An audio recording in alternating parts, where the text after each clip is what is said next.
Greetings. Now we are out of the bank holiday. We are out of the bank holiday weather. Nice and sunny. It's amazing what is shown. And now I've said before how things presented externally in this reality are twists and repeat patterns. We talk in terms of a spiritual path or being on track, as it were. But it's not like a railway track where you're all on that same track. They're more like sort of parallel lines in a field. But weaving, going with the flow.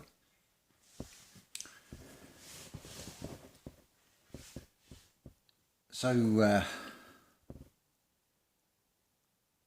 it's funny how you get theatre shows, you get different settings, the basic same story. So one of the ones that has been doing the rounds, well, two that have been doing the rounds, you've got orphan trains taking place in the 19th century. This Tatarian civilization, the children taken away, is the sort of backstory behind that.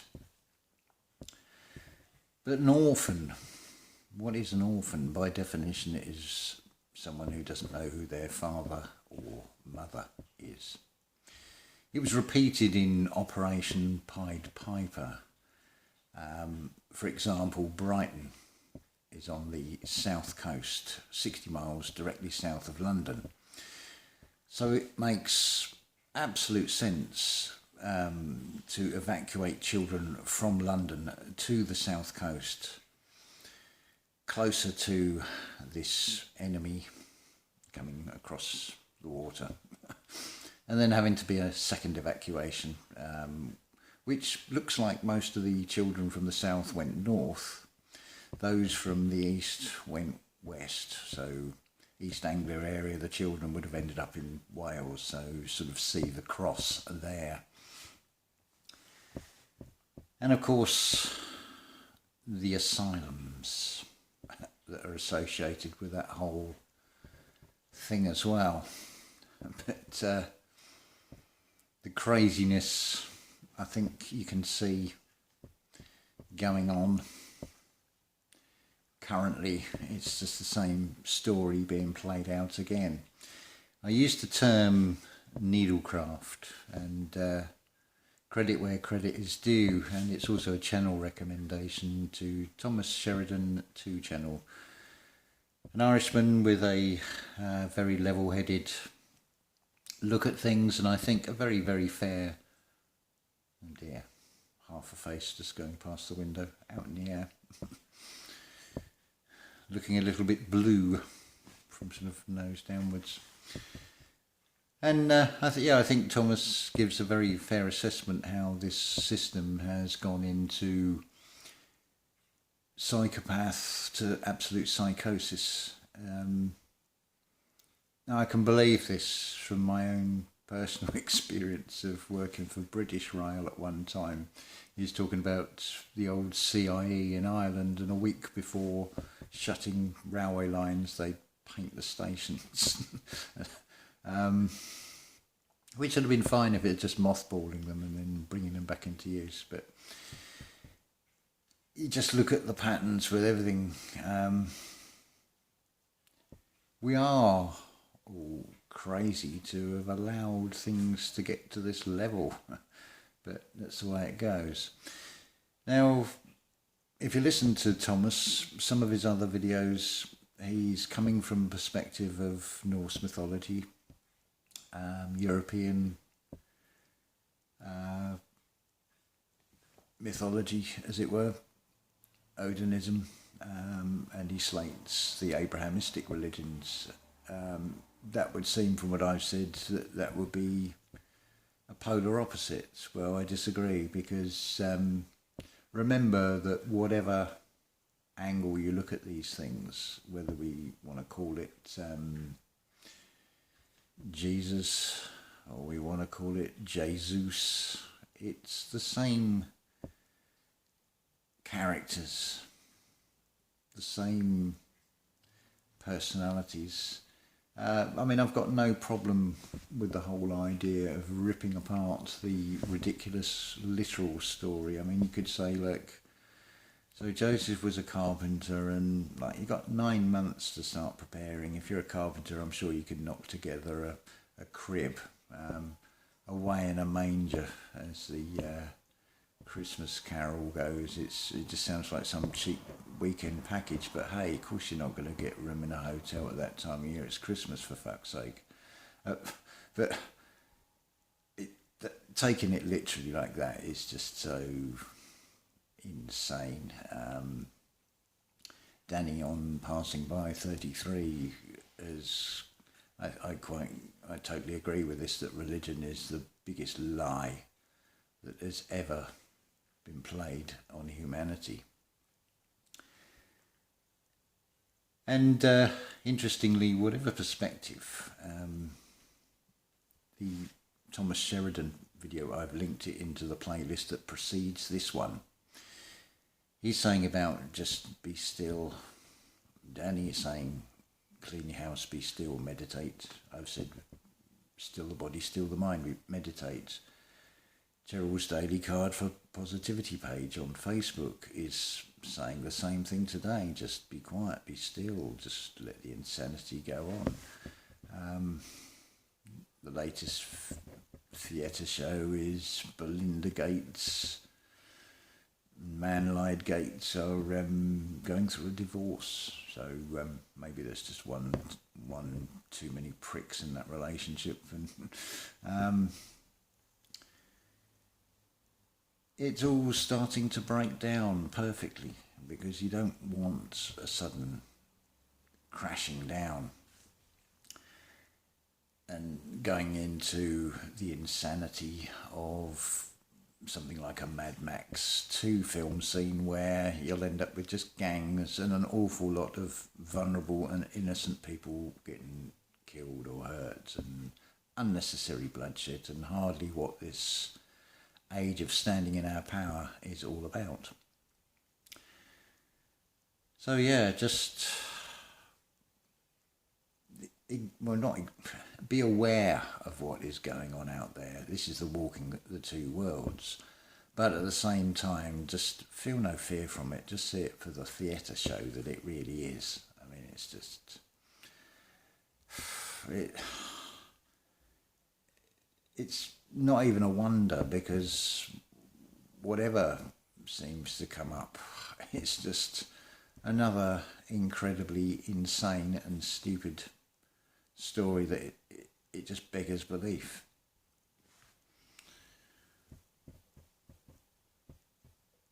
I was changing the subject entirely, but it sort of comes round to this. If you want to go down the route like I did with family history,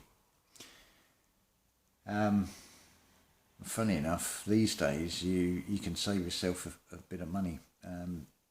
These genealogy sites are claiming to tell you your origins, and part of the terms and conditions, if you read them before you sign up to these things, it tells you that by agreeing to their services, it gives them unlicensed use of your DNA as they see fit. So get a free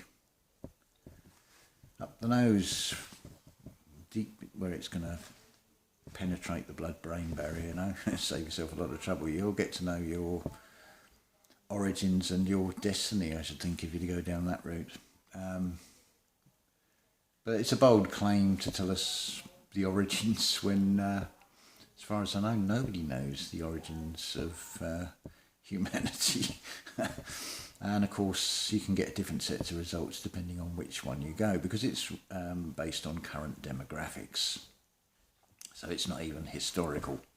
Very misleading advertising. But hey, up to you. Curiosity killed the cat.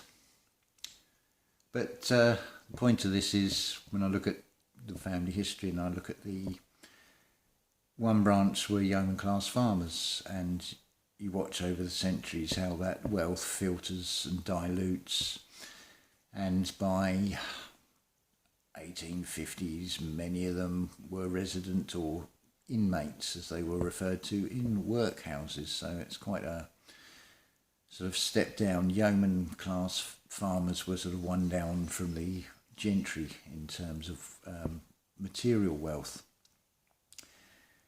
But then going into this sort of workhouse scenario, and their descendants have carried on, and I mean, when you think regardless of what is the true history, and I can tell you from personally handling and witnessing these books, the Brighton Parish Registers around 1820 in the pre-printed pages, 4 out of every 8 entries on page after page after page, in the margin it has got smallpox, smallpox, smallpox. And then there's outbreaks of scarlatina and various other things. And hey, and then you've gone through the 1970s and all the E numbers, and margarine is better than butter, and oh no, margarine is chemical, petrochemical offshoots, and back to butter again. And then it's a concern over what's in the animal feed and all this blah, blah, blah. And of course, we're still here. And increasingly more and more of us are seeing through the insanity of it all. So just sit tight and just let it unfold. Use the time. Just look at what the external is presenting. Effectively, it's creating, probably for a lot of you, opportunities where you're confined to barracks, but it's about going in your closet, going into meditation. And it does change your perception of this reality. If anything, it just becomes one great big sick joke, really. That's the wonder of it. It's a wonder that it's been got to this stage, but it's had to get to this stage at the same time. Things have to reach their lowest points to start coming back up again. It's just a natural cycle. It's that Ezekiel's wheels within wheels again. So, and this is a pattern, whether you look at astrology or whatever, you'll see these circles. Let's face it, these physical eyes are circles. Occupied by what's going on. At the end of the day, you choose what you look and listen to, and what you absorb from that information, be it good or bad. There's no sort of judgment on it. Do, like I said before, go with your gut feeling on everything, but do that inner work. Now is a very good time. This whole thing about time as well. Whilst there is no time in this reality, there is a perception of time, and I think you'll agree that it seems to be getting quicker and quicker. It's like, where do the days go? They just seem to vanish. The sort of speeding up of time, the end of days, whatever you want to call it. They're just man-made labels again for different ways of saying the same thing, with the inadequacy of the words that we have to choose from. It's like a shrinking violet, the vocabulary and the attention spans. It's described in a way as God became man, and God in his most restricted form. Well, this reality is trying to restrict it in movement and in every other way, but it's just all part of this play out. Let's face it, most of what is presented is all just one great big illusion anyway. So it's you got to sort of look, I was going to say with two eyes, you got to look with the one eye on the external sort of reality, one eye on the external reality, the other eye on the external reality, but looking at its sort of polar opposite, its mirror. It's a bit like the dialogue between the conscious and the subconscious. And when you think about it with the conscious, how tiny it is compared to the subconscious, and it comes down to this whole: do we focus on the particle or do we focus on the 99.999% wave? Where is the greater potential? Where is the greater possibility? I don't need anybody to prove this to me. I've proved it to myself and over and over again. To keep doing it in some ways is insanity. I don't need to prove it. I just need to keep doing it to make a difference and change the sort of frequency and structure of this reality, which many of us are doing. That is becoming evident by these synchronized thoughts that we're all having as well. How it's all just clicking into place, and it is a wonderful picture that is actually unfolding. It's something to actually celebrate. It really is. You ain't seen nothing yet, I think is the saying. So, bit of an ad hoc rambling today. Just thought I'd share a few thoughts, a few more perspectives on what is shown, what is presented, and what it potentially means. So, interesting times. Sit back and enjoy the show, but go for the main attraction, because you are electromagnetic, and it is all about going within. It is all about doing that inner work, quieting down that conscious mind that is going to throw up all kinds of things to try and derail you. That's your adversary. It's the ego. It's not going to like being taken out of its familiarity. I mean, in familiarity, you've got the word liar right in the middle. So the familiarity is the deception, the deceiver. We can all lapse into it in so many ways. It's very easy to do, and just sort of ease and slide into it without even realising it. And it's being aware and then being able to pull yourself back and think, hang on a minute. Same with the meditation. Oh, there goes the mind again. It's thinking about, I don't know, shall I have fried eggs to eat or something as obscure as that? But that's the body as well, sending up little signals. So it's keeping the balance, but it's being in control of that body. It's being in control of that mind. Handing over the keys to the Creator, and letting the Creator do what it wants to do, which is to have the experience as a personified individual, you and me and I. We are one, as it were. Even that on its own should be an indication when we're talking about all is one and one is all, how different it is from our perceptions of this 3D reality. It's the first sort of clue with that, because from the 3D perspective, that's a bit of a mind twist to sort of get your head around, as it were. But we're not talking about in the physical, we're talking about in the metaphysical, the unseen. The spaces around the solid objects, it's like that bit between here. In the air, there's something in the air. It's the spiritual, and that's where it's all coming from.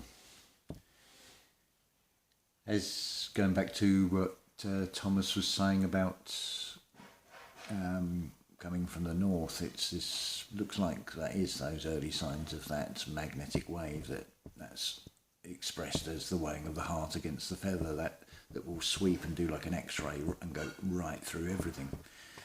Sort of a spiritual, metaphysical spring clean is on its way. Spring is on its way. Anyway, I think that's quite a positive sort of thing to end on there, and I wish you all a wonderful day, and I will actually, no, there's no point me even putting links in the description on this one. It's just on the playlist of this video under the EA and the AEIU playlists. It'll be the video that precedes this one. So I've waffled on long enough, so I will say ta-ta for now, and in a cash.